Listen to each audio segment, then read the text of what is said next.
akbar. Allahu akbar kabira walhamdulillahi katsira wa subhanallahi bukratan wa asila. La ilaha illallah wallahu akbar. Allahu akbar walillahil hamd. Alhamdulillahilladzi ja'ala lil muslimina 'idul fitri ba'da siyami ramadhana wa 'idul adha ba'da yaumil arafah. Asyhadu an la ilaha illallah wahdahu la syarika lah, lahul mulkul azim al akbar, anna muhammadar rasulullah abduhu wa rasuluh. Allahumma salli ala sayyidina Muhammad wa ala alihi wa ashabihi alladhi adhaba anhum rijsa wa tahhar. Amma ba'd.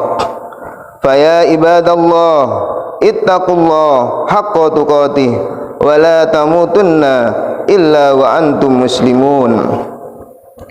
Jamaah salat Idul Adha yang dimuliakan Allah Subhanahu wa taala. Alhamdulillah, pada pagi hari yang cerah ini kita bisa menyelenggarakan salat Idul Adha dengan keadaan sehat walafiat, tiada halangan suatu apapun. Semoga kita semua diakui menjadi hamba yang bersyukur. Amin amin ya rabbal alamin. Salawat ma'asalam semoga tetap Allah limpahkan kepada junjungan kita Muhammad Rasulullah sallallahu alaihi wasallam, khataman nabiyyin, yang dengan risalah yang dibawanya sanggup mengantarkan umatnya pada kebahagiaan dunia dan akhirat. Pemimpin pemberi uswah terbaik yang tiada banding dan tiada tanding. Allahu akbar, Allahu akbar, Allahu akbar, Allahu akbar walillahil hamd. Ada 3 poin besar hikmah di balik sejarah Nabi Allah Ibrahim alaihissalam. Hikmah yang pertama, hubungan orang tua dan anak. Peristiwa kurban mengingatkan kita pada hubungan kepatuhan mutlak Nabiullah Ismail kepada ayahandanya Ibrahim alaihissalam dengan ucapannya yang tertulis dalam Al-Quran. Qala bunayya inni ara fil manami anni atbahuka fandur madza tara. Qala ya abatil af ma tu'maru satajiduni insyaallahu minas sabirin. Ibrahim berkata, hai anakku, sesungguhnya aku melihat dalam mimpi bahwa aku menyembelihmu, maka pikirkanlah apa pendapatmu wahai anakku. Ismail pun menjawab dengan tenang, hai ayahku, kerjakanlah apa yang diperintahkan kepadamu, insya Allah kamu mendapatiku termasuk orang-orang yang sabar. Demikianlah jawaban anak soleh yang dihadapkan Nabiullah Ibrahim dalam doanya, Rabbi habli minas sholihin, ya Tuhanku, anugerahkanlah kepadaku seorang anak yang termasuk orang-orang yang soleh. Allahu akbar, Allahu akbar, Allahu akbar walillahil hamd. Kisah ini mengajak kita untuk melihat kembali bagaimana anak-anak kita. Sudahkah kita didik menjadi anak yang patuh dan taat mengikuti perintah Allah Subhanahu wa taala? Anak adalah amanah. Dengan anak kita bisa masuk surga. Man ala salasa banatin fa'adaba bahunna wa zawwajahunna wa ahsana ilahina falahul jannah. Siapa yang merawat 3 anak perempuan, ia didik dengan baik, ia nikahkan dengan orang yang baik, maka surgalah baginya. Tapi ingat, disebabkan anak juga kita bisa masuk neraka. Dalam hadis riwayat Ahmad, salah satu qad haramallahu alaihimul jannah mutminul khamri wal aqu wa dayyusul ladzi yuqirru fil ahlil khabis. 3 orang diharamkan Allah masuk surga bagi mereka. Yang pertama yaitu pecandu khamr atau narkoba, durhaka kepada orang tua, dan yang ketiga orang tua yang membiarkan keluarganya berbuat nista. Allahu akbar, Allahu akbar, Allahu akbar walillahil hamd. Pagi ini kita diingatkan dengan tanggung jawab kita kepada anak-anak kita. Sudahkah kita didik mereka dengan baik? bagaimana bacaan Al-Quran mereka, bagaimana sholat mereka, sudahkah mereka menutup aurat. Semoga anak kita menjadi ahlul Quran, ahlul ilmi, ahlul ibadah. Amin, amin ya rabbal alamin. Bakti ibu membuat seorang anak terkabul doanya, melebihi sahabat-sahabat Rasulullah Shallallahu Alaihi Wasallam.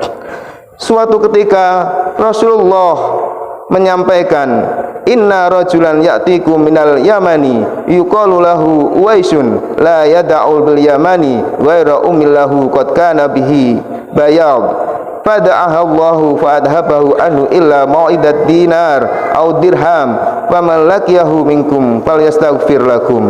Ada seorang laki-laki, ia akan datang kepadamu, ia berasal dari Yaman, namanya Uwais.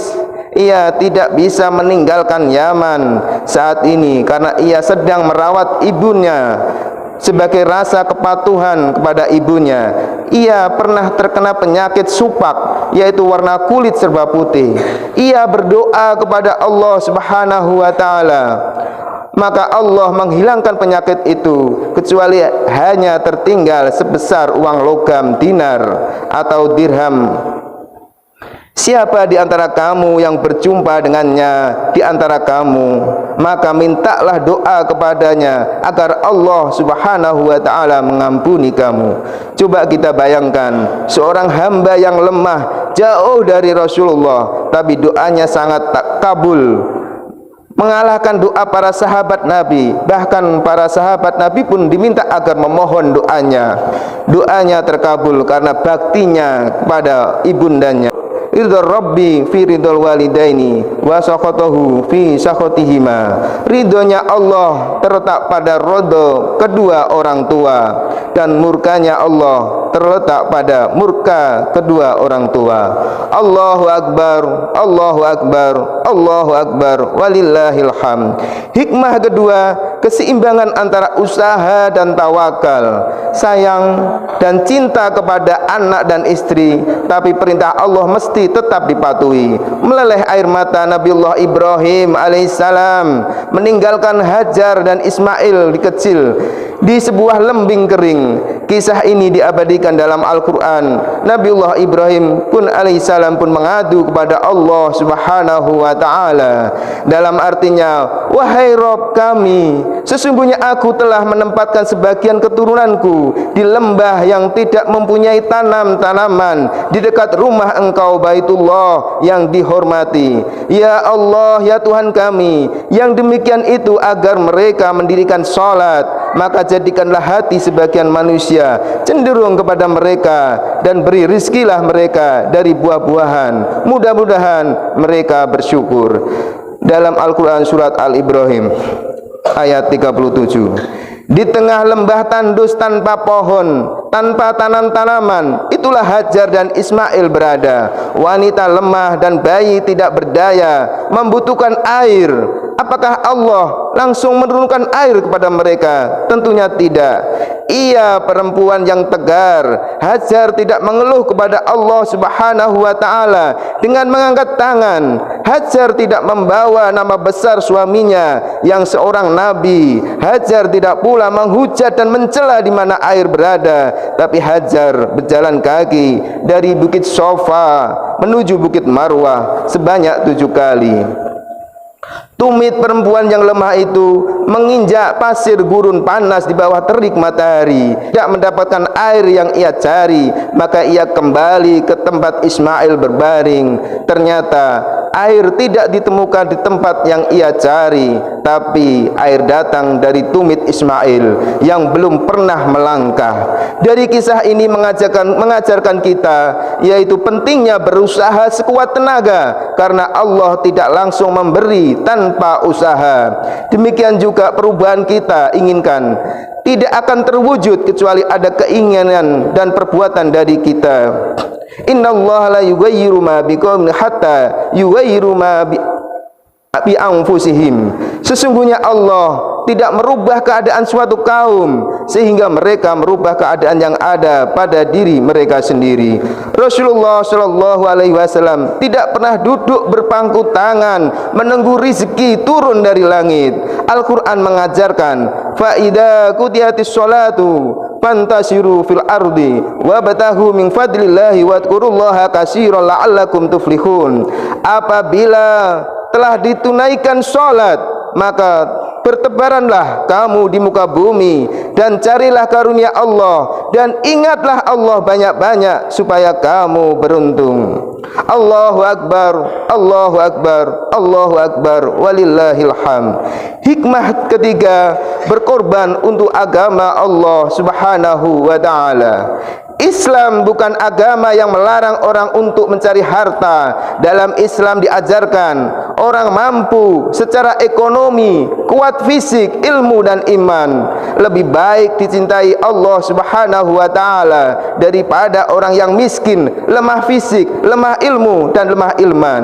Rasulullah Shallallahu Alaihi Wasallam bersabda, al mu'minul qawiyyu khair wa ahabu ilallahi minal mu'minil dhaif. Seorang mukmin yang kuat itu lebih baik dan lebih dicintai Allah Subhanahu wa ta'ala daripada mukmin yang lemah. Dalam ibadah haji ada istilah wukuf yang merupakan rukun haji, yaitu berkumpul di padang Arafah pada tanggal 9 Dzulhijjah. Wukuf ini adalah miniatur hari mahsyar kelak saat manusia dibangkitkan di hadapan Allah Subhanahu wa ta'ala. Semua manusia yang berdiri dari berbagai suku, bangsa, dari jenis kulit yang berbeda-beda, semua sama di hadapan Allah Subhanahu wa ta'ala. Tidak lain hanya lebih mulia di sisi Allah adalah kecuali takwanya. Allah berfirman, ya ayyuhan nasu inna khalaqnakum min dzakarin wa unsa wa ja'alnakum syu'uban wa qabaila lita'arafu inna akramakum indallahi atqakum innallaha alimun khabir. Hai manusia, sesungguhnya kami menciptakan kamu dari seorang laki-laki dan seorang perempuan dan menjadikan kamu berbangsa-bangsa dan bersuku-suku supaya kamu saling kenal mengenal. Sesungguhnya Allah yang paling mulia di antara kamu di sisi Allah adalah orang yang paling takwa di antara kamu. Sesungguhnya Allah Maha mengetahui lagi mengenal. Allahu Akbar, Allahu Akbar, Allahu Akbar, walillahil hamd. Setelah melaksanakan wukuf di padang Arafah, jamaah haji pun pergi menuju Muzdalifah, kemudian menginap di Mina selama 3 hari untuk melontar jumroh. Ritual melontar jumroh ini mengingatkan kita kepada kisah Nabiullah Ibrahim alaihissalam yang ketika itu akan menyembelih putranya Ismail, kemudian digoda oleh setan agar tidak melaksanakan perintah Allah Subhanahu wa ta'ala. Namun Allah, fasolli li rabbika wanhar, maka dirikanlah salat karena Tuhanmu dan berkorbanlah. Allahu Akbar, Allahu Akbar, Allahu Akbar, walillahil hamd.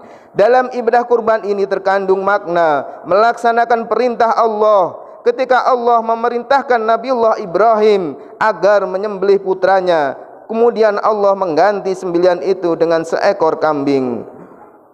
Wa fadainahu bidibhin adim, dan kami tebus anak itu dengan seekor sembelihan kambing yang besar. Allahu Akbar, Allahu Akbar, walillahil hamd. Di samping itu dalam ibadah kurban ini terkandung makna kepedulian sosial, berbagi kebahagiaan dengan orang lain, serta mengikis sifat kikir yang ada dalam diri kita. Allah berfirman, wa may yuqa saihu nafsihi fa ulaika humul muflihun. Dan siapa yang dipelihara dari kekiran dirinya, mereka itulah orang-orang yang beruntung. Jamaah salat Id yang dirahimakumullah, semoga momen Idul Adha ini kembali mengingatkan kita akan pentingnya pendidikan anak seimbang dengan usaha dan tawakal, dan jauh lebih penting adalah berkorban untuk agama Allah Subhanahu wa taala. Amin ya rabbal alamin. Barakallahu li wa lakum fil Qur'anil azim wa nafa'ani wa iyyakum bima fihi minal ayati wa dzikril hakim wa taqabbal minni wa minkum tilawatahu innahu huwas samiul alim wastaghfiru innahu huwal ghafurur rahim.